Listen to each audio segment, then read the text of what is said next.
NRI Telugu ప్రజలందరికీ నమస్కారాలు. నేను డాలస్ మహానగరానికి లోకేష్ గారు రావడం జరిగింది. కర్టిస్ కన్వెన్షన్ సెంటర్లో లోకేష్ గారు తెలుగు డిస్పోరా ప్లాట్ఫామ్ మీద నుంచి దాదాపు 4,500 మంది నుంచి 5,000 మందితో క్రౌడ్తో సంభాషించడం జరిగింది. ఆయన విజన్ ఏంటి, రాష్ట్రం ఏం చేస్తుంది అన్ని చెప్పడం జరిగింది. He fell so happy seeing all of you guys. ఎందుకంటే చాలా మంది 6-7 గంటలు దూరం నుంచి డ్రైవ్ చేసుకోవడం వచ్చారు, కొంతమంది ఫ్లైట్స్లో వచ్చారు, లోకల్ వాళ్ళు చాలా మంది వచ్చారు. అలా అందరితో వచ్చిన వాళ్ళందరితో లోకేష్ గారు ముచ్చడించాలనుకున్నారు, ఫోటోలు దిగాలనుకున్నారు.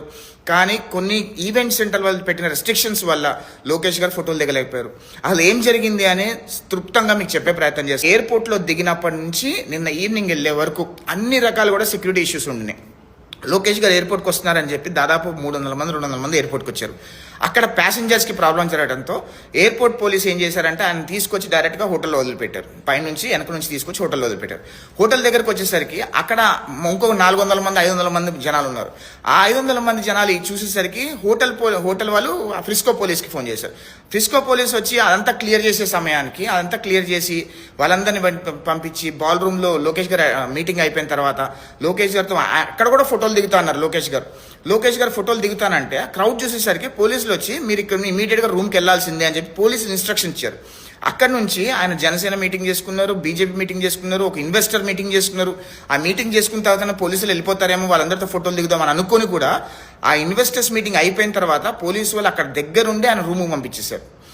ఆయన రూమ్కి వెళ్ళిపోయినా సరే కార్యకర్తలందరూ కిందనే నుంచున్నారు. ఈవెంట్ సెంటర్కి వెళ్లకుండా ఆయన వస్తారు ఫోటోలు దిగుదామని చెప్పి కార్యకర్తలందరూ కింద ఉన్నారని చెప్పి పోలీసు వాళ్ళు ఇంకెక్కువ మంది పోలీసులు వచ్చి హోటల్ దగ్గర లాబీ దగ్గర నుంచి మొత్తం ఆ ప్రెమిసెస్ మొత్తం కూడా మీరు ట్రెస్ పాసింగ్ కేసులు పెడతాం, మీరు ఇక్కడి నుంచి వెళ్ళకపోతే అని చెప్తే అప్పుడు అందరు క్లియర్ అయ్యి ఈవెంట్ సెంటర్కి వచ్చారు.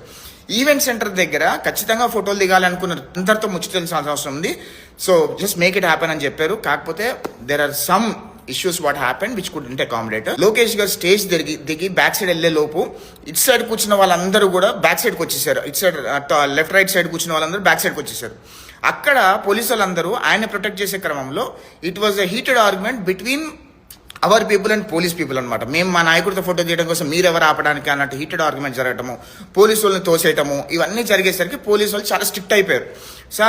లోకేష్ గారిని తీసుకెళ్లి బాల్ రూమ్ లో కూర్చోబెట్టేసరికి లోకేష్ గారు చెప్పారు, పోలీసు వాళ్ళు ఇన్స్ట్రక్షన్స్ ఇచ్చారు, మేము 300 పీపుల్ని పంపిస్తాము, అందరిని ఒక్కొక్కరు బ్యాచెస్గా పంపిస్తాం, జస్ట్ వెయిట్ ఫర్ ఇట్ అని చెప్పి. సో ఫస్ట్లో ఉన్న వాళ్ళని ఫస్ట్ పంపిస్తాం, సెకండ్లో ఉన్న వాళ్ళు సెకండ్ పంపిస్తాం. అట్లా అది ఆ ఇన్ఫర్మేషన్ ఆ అనౌన్స్మెంట్ స్టేజ్ మీద చేస్తూనే ఉన్నారు.